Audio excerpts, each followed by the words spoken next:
Estimados televidentes, una vez más estamos con ustedes en el programa Apostillas, rumbo al 5º centenario. En esta ocasión nos reúne un tema sumamente interesante, diría que fundamental. Es el tema del Imperio Español y las potencias enemigas. Es decir, este proyecto iniciado con Carlos V y continuado por Felipe II, e intentado más tarde en el siglo XVII por los sucesivos reyes de España, para mantener esta enorme estructura que era todo un mundo conquistado por la corona de Castilla. Para ello tenemos a unos muy distinguidos invitados y queridos amigos. A mi derecha, el señor embajador de España, don Nabor García, de gran formación jurídica y un especialísimo profesional en la carrera diplomática. Al extremo derecho, don Francisco Tudela, catedrático de la Pontificia Universidad Católica y experto en Derecho Internacional y Economía Política.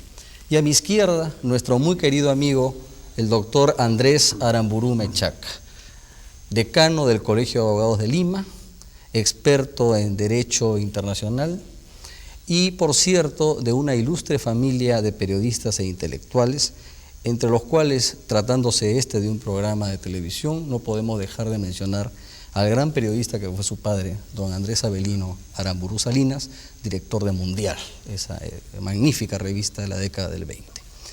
Bien, queríamos entonces iniciar esta conversación planteando lo que fueron las bases, por decirlo así, del proyecto imperial español. Nabor, no puedo tratarte de usted porque somos amigos y tú me distingues por ello de hace tiempo y me permites la familiaridad del tú de todos los días. Quisiera preguntarte acerca del proyecto imperial español. ¿Cuáles fueron las bases y los objetivos que pudiéramos decir que tuvieron Carlos V y Felipe II para llevar adelante esta idea? Bueno, yo creo que el proyecto de imperio en España fue casi un encuentro accidental. Hay que pensar siempre que a mitad del siglo XV España eran unos reinos sueltos, sin tener siquiera esa unión personal que le dieron después los reyes católicos. Y hay que pensar que pasan justamente 100 años entre la unión de Castilla y Aragón y la anexión de Portugal. Son justamente los 100 años de auge que alcanza fundamentalmente la época de los reyes católicos, Carlos V y Felipe II. Y justo en 100 años más, es decir, lo que media entre la muerte de Felipe II y Carlos II, España, que era el imperio del XVI, pasa a convertirse en una segunda potencia. Es decir, ¿cómo digerir un cambio tan brusco? Se ha hablado desde la decadencia hasta la casualidad, los azares. La verdad es que tuvo todo bastante que ver. Hay que reconocer que lo que pasó en 1492, el encuentro con América, fue imprevisto.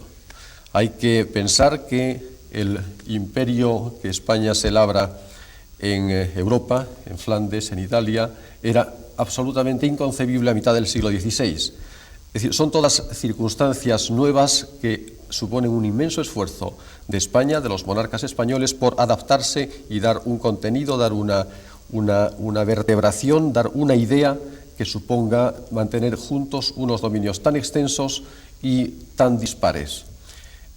Bueno, habría que hablar, yo tengo aquí profesores quizás especializados. en la cúspide de esta idea imperial, ¿cómo cuenta la religión, por ejemplo? Bueno, evidente, lo que le pasa, ustedes conocen, son todos mucho más especialistas en historia que yo, los trabajos de Marcel Bataillon sobre el reinado de Carlos V, ¿no? Ese ideal humanista cristiano de revivir de alguna manera el imperio de Carlomagno se convierte en la espina dorsal de lo que es la España de principio del siglo XVI.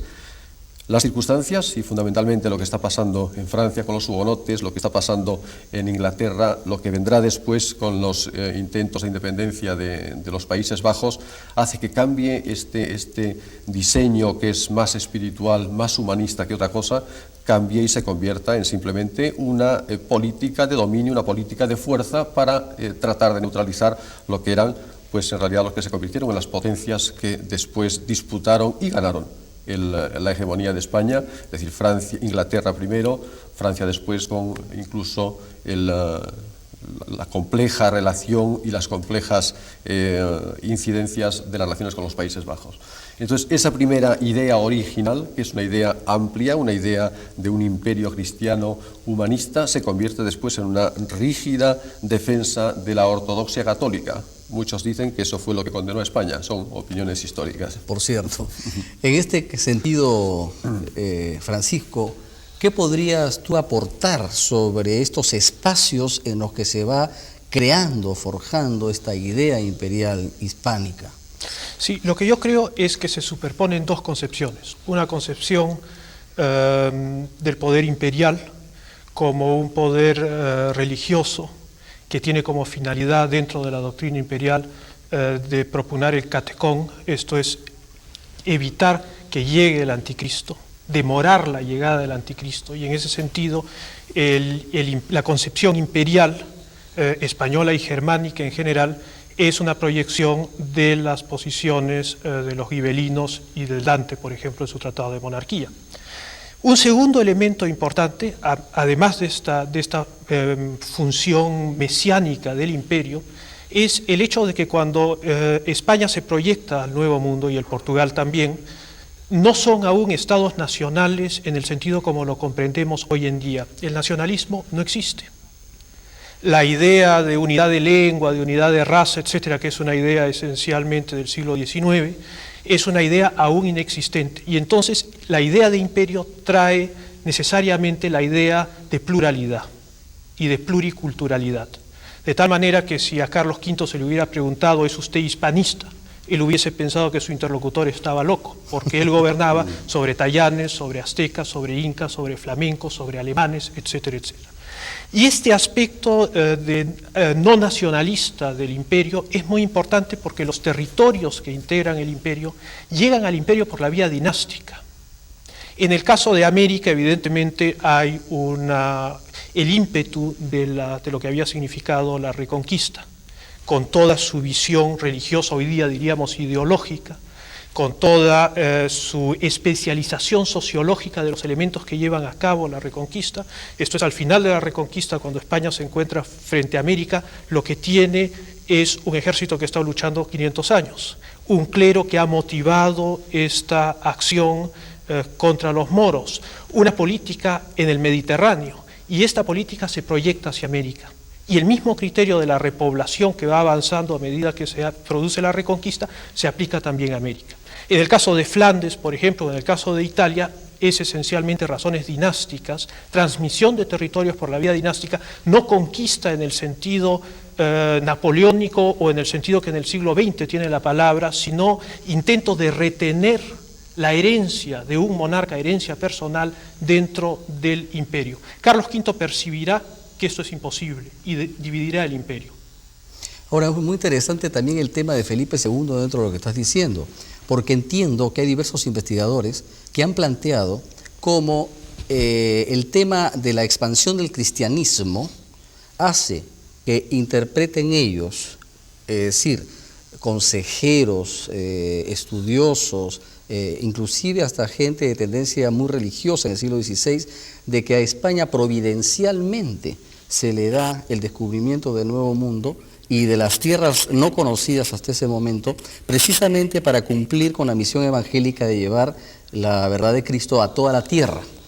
Allí los franciscanos, por ejemplo, dicen o sugieren en muchos textos que ya está por llegar el fin del mundo, porque después de la expansión del cristianismo entonces vendrá el reino de 1000 años y el apocalipsis.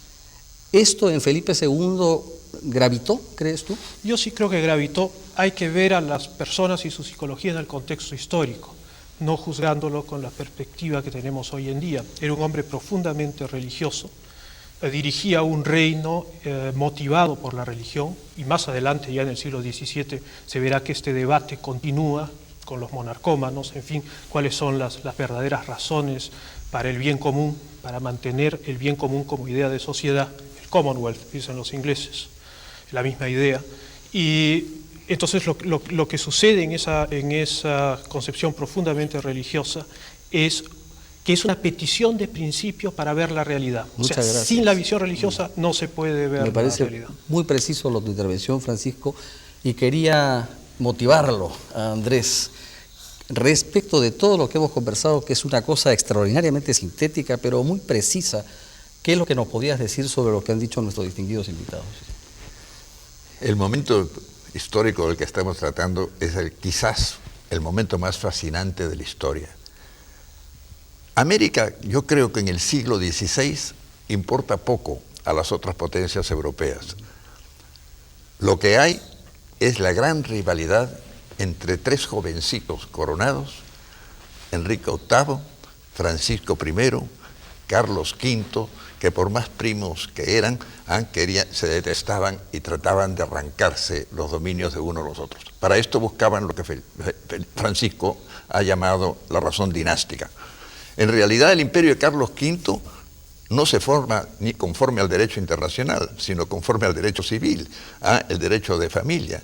Hereda todo lo que son los reinos españoles, peninsulares y americanos de su madre, Juana la Loca. Hereda los dominios austriacos de Felipe el Hermoso. Hereda la Borgoña como herencia de Carlos el Temerario. Y todo se forma de esa manera, y después España misma va a buscar la unión con Portugal a través de matrimonios, y hasta en un momento estuvo a punto de ser unida a Inglaterra por el matrimonio de Felipe II con María Tudor. A mí me sorprendió mucho una vez, y no me lo explicaba, por qué en el Palacio de los Sforza en Milán estaba el escudo de España y el escudo de Inglaterra con una corona ducal. Hasta que me acordé que en un momento dado Felipe II y María Tudor habían sido duques de Milán, que era una de las posesiones que tenía el rey de España. En esa época realmente se pensaba que la grandeza de un reino, de un imperio, era provocando la debilidad del otro. Y la gran pugna entre los tres se presenta cuando se convierten en aspirantes a la corona imperial. Todos en ese momento practicaban los lemas de la Casa de Austria. El lema de las 5 vocales, A, E, I, O, U, sí. Austria est imperare orbe universo. Pero nadie practicaba mejor que la propia Casa de Austria el lema íntimo que tenían. Traduce el lema para nuestros televidentes, que está en latín. No está en latín. Lo diré en castellano, porque no lo sé en latín, además lo confieso. Decían: los estados que perdemos en el campo de batalla los recuperamos en el lecho conyugal. Y así se armaba y se desarmaba, como si fuera un rompecabezas el mapa de Europa. América, ¿qué papel juega América en esta época? En esta época América creo que está reservada exclusivamente para España. Está provocando una envidia por las riquezas que llegan a España, las ostentaciones que se sostienen las guerras de Carlos V y demás, que a la larga van a provocar precisamente la ruina económica de España. En cambio, Holanda y Inglaterra, que tienen más libertad, se van desarrollando su comercio, y más tarde se van a convertir en potencias navales, y después va a quedar una sola como potencia naval, que es Inglaterra. Muchas gracias por tu intervención. Discúlpame, pero dentro de unos breves instantes volvemos sobre este tema tan importante. Muchas gracias.